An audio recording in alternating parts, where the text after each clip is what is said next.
city of Agra and brought up here with a lot of dreams and fearless soul and frugal approach. I fell in love with something, and that something is maths. Not maths, what we are taught in schools, not maths, what we are running for the grades, but the beauty of maths is a beautiful subject, but taught in a really gruesome manner that people, and especially children, start hating maths. And that cascades all of their life with all the anxiety that they start going for different subjects or different love of their own, not because they love something else, because they fear maths. So when I started my journey on this, maths became my favorite, and its application part, computer, became my inclination. But then, when fast forward 10 years and I became mom, and when I got my son, and we used to talk a lot from my childhood to his childhood journey. And I can talk a lot about how the cars have been mightier and shinier, how the mobile devices are hooked up nowadays. But what has not changed past years are the classrooms. The classrooms where we sit in rows and columns, they are sitting in the same manner. The classroom where the teacher comes in and the students are just listening. The teachers lead the classroom, the children follow the classroom. They are harsh realities, but that's true. So what's the difference we can get into the classrooms? The new age businessmen thought of, then let's get EdTech to the classrooms. Why EdTech? Because that's scalable, that's a business model that gives you a lot of money. But is that the right way to get into the classrooms, basically? What are we missing in the classrooms? Can I have here a lot of students over here? Can I have a little word? What do you think is missing in the classrooms? Yes, please. Practicality, yes. Dialogue, yes. Openness, yes. Is something most important thing what we are missing in our classrooms? Creativity, imagination. Creativity, imagination, and joy. Participation of children. Pardon? Participation of children. Participation of children. And how do children participate? When they answer the question. When they answer questions, but before that, when they encouragement is from the teacher's part, but when they think. And they're interested. When they're interested, when they think. That thinking part, and especially the critical thinking and creative thinking, is missing from our classrooms. And especially the STEM subjects, which need a lot of logical thinking. So let's move forward and see basically what our classrooms look like. We have different characters in the classroom. One size does not fit all. So we have made beautiful characters. One is thinking how something is happening. The concept is taught, but there is something churning in his mind which says how this has happened. There is a child who wants to do something, who wants to use his hands to learn a concept.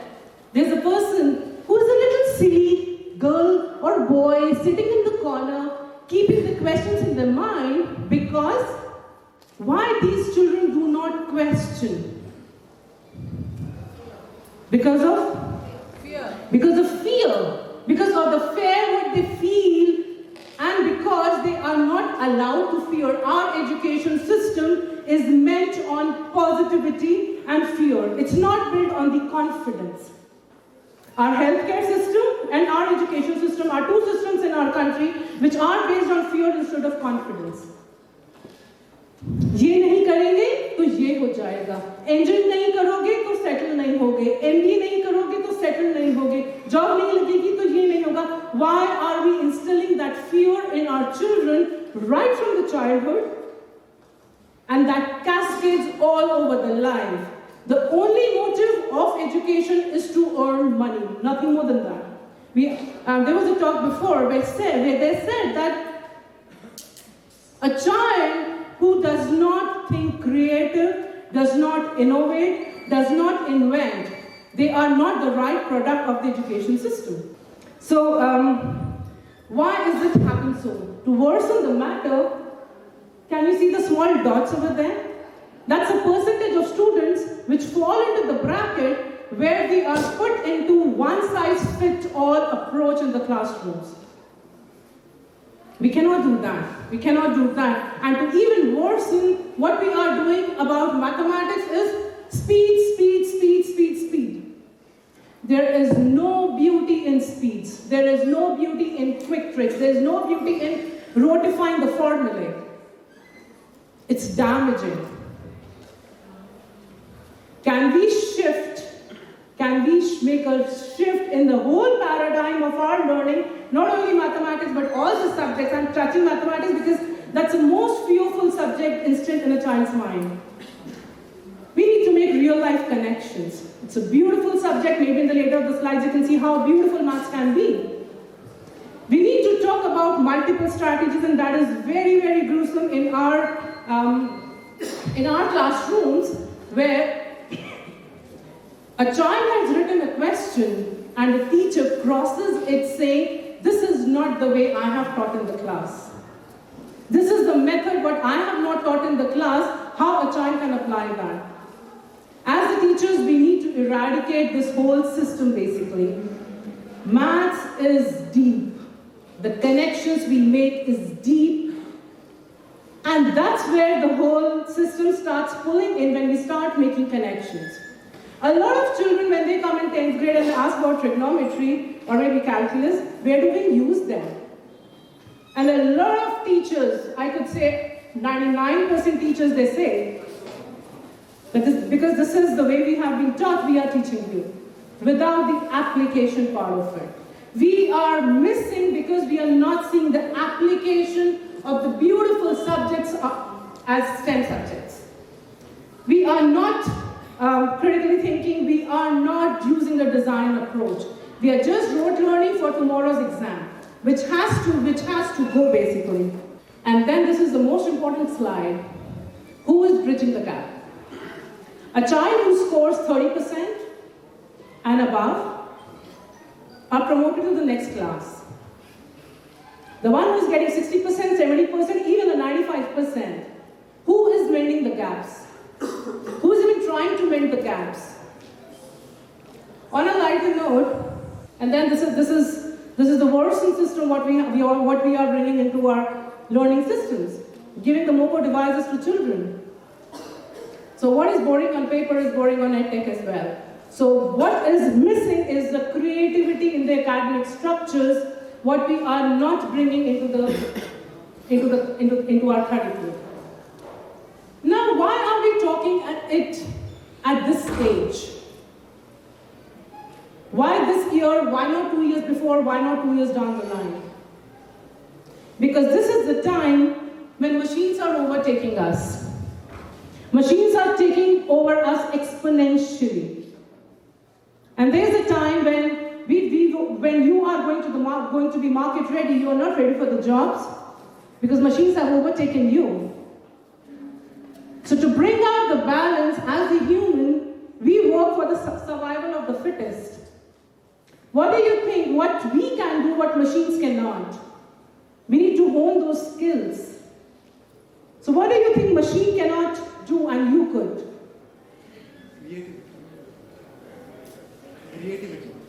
Creativity, thinking, collaboration, empathy. Exactly. Empathy. What is missing from our education system is the empathy.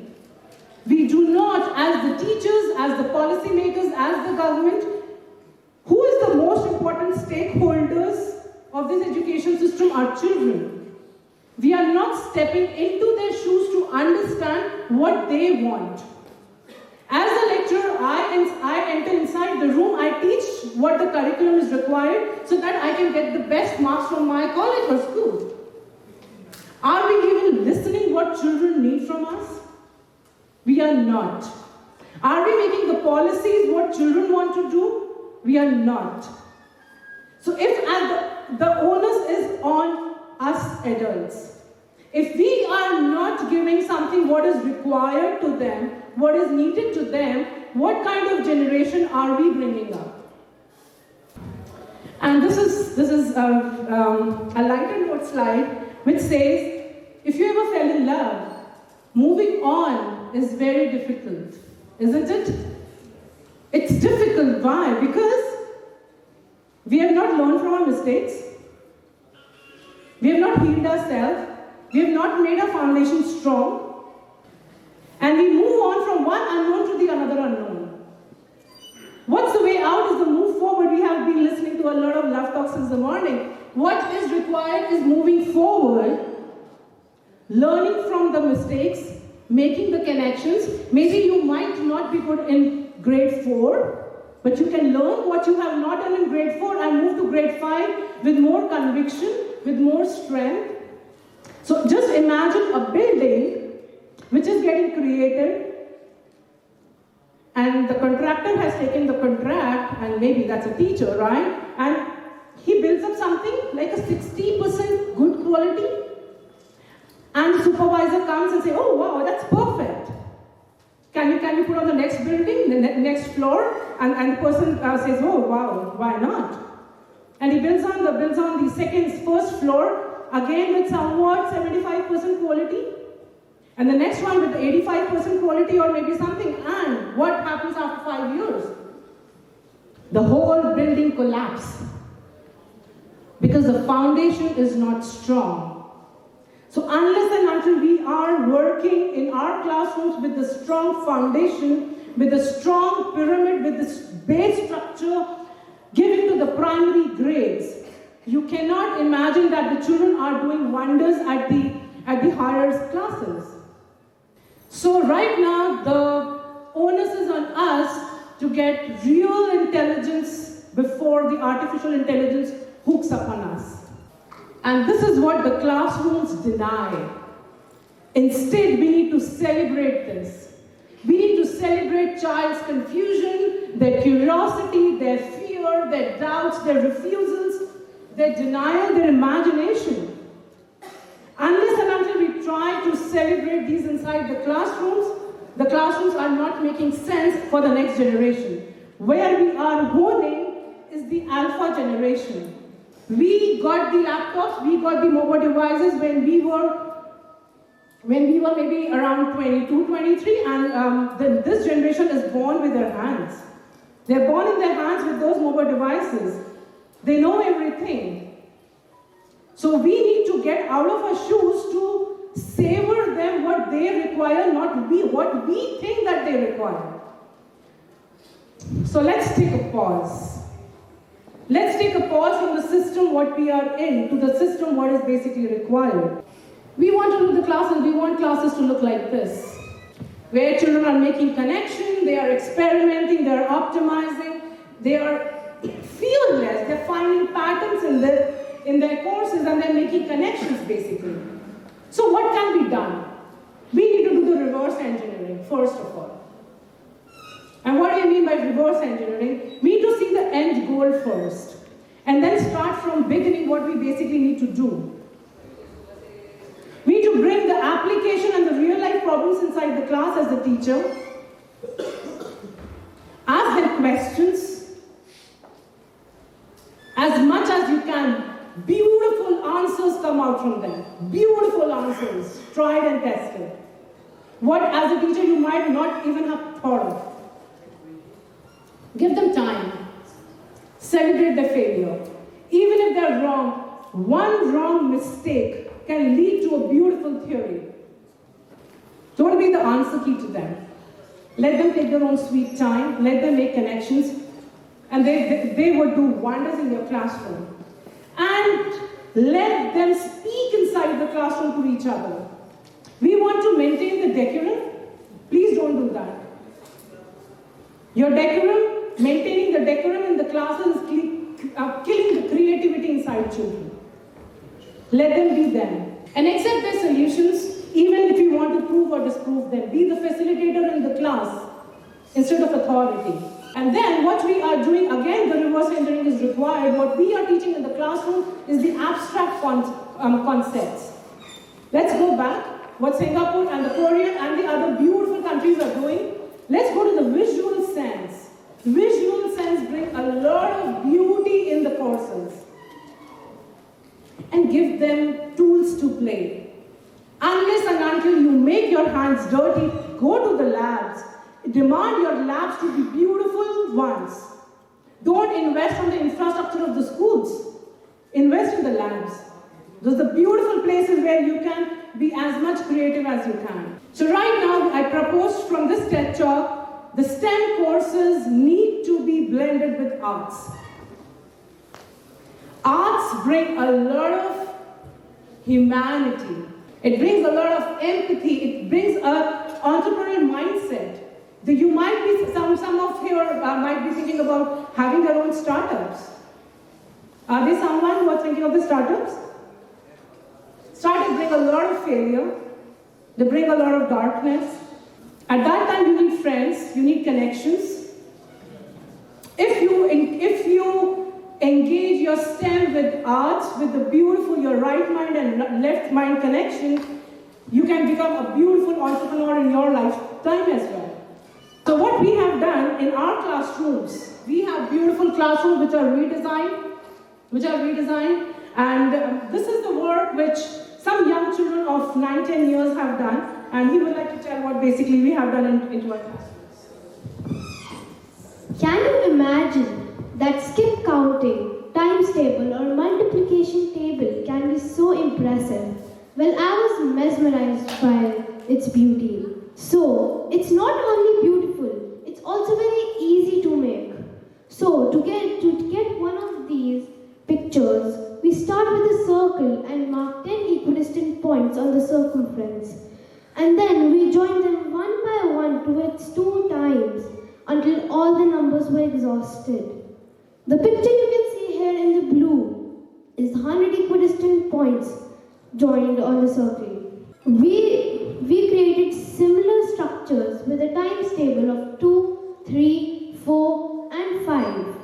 The way beautiful patterns were emerging, we got fascinated and started seeing patterns. We could figure out that with a times table of 10, we can see 9 curves, and with a times table of 100, we can get 99 curves in it. These are called Mandelbrot's curves. So the fun part was that when I saw the cardioid of the 2 times table in the plate and the bowl that I was carrying for lunch, this way I could connect physics with mathematical structures that I just learned. This even led me to understand the algebra, symmetry, modular arithmetic, generalizations, properties of a circle, angles and degrees, and I was eager to extend this to code a program. I wanted to see how looks and graphics work in tandem, and I got introduced to MATLAB.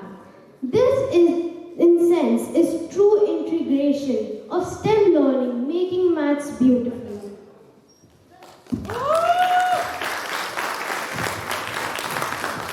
So this is what we do in our classrooms. We do a lot of maths, a lot of science, a lot of technology, integration into it. Kids code and program fearlessly.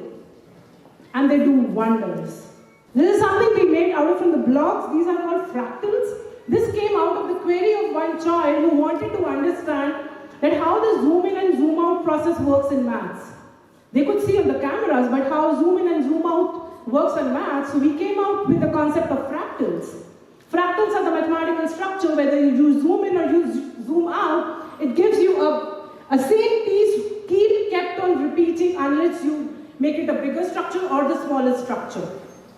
So we made out of blocks, we painted on the papers, we even made 3D structures out of it.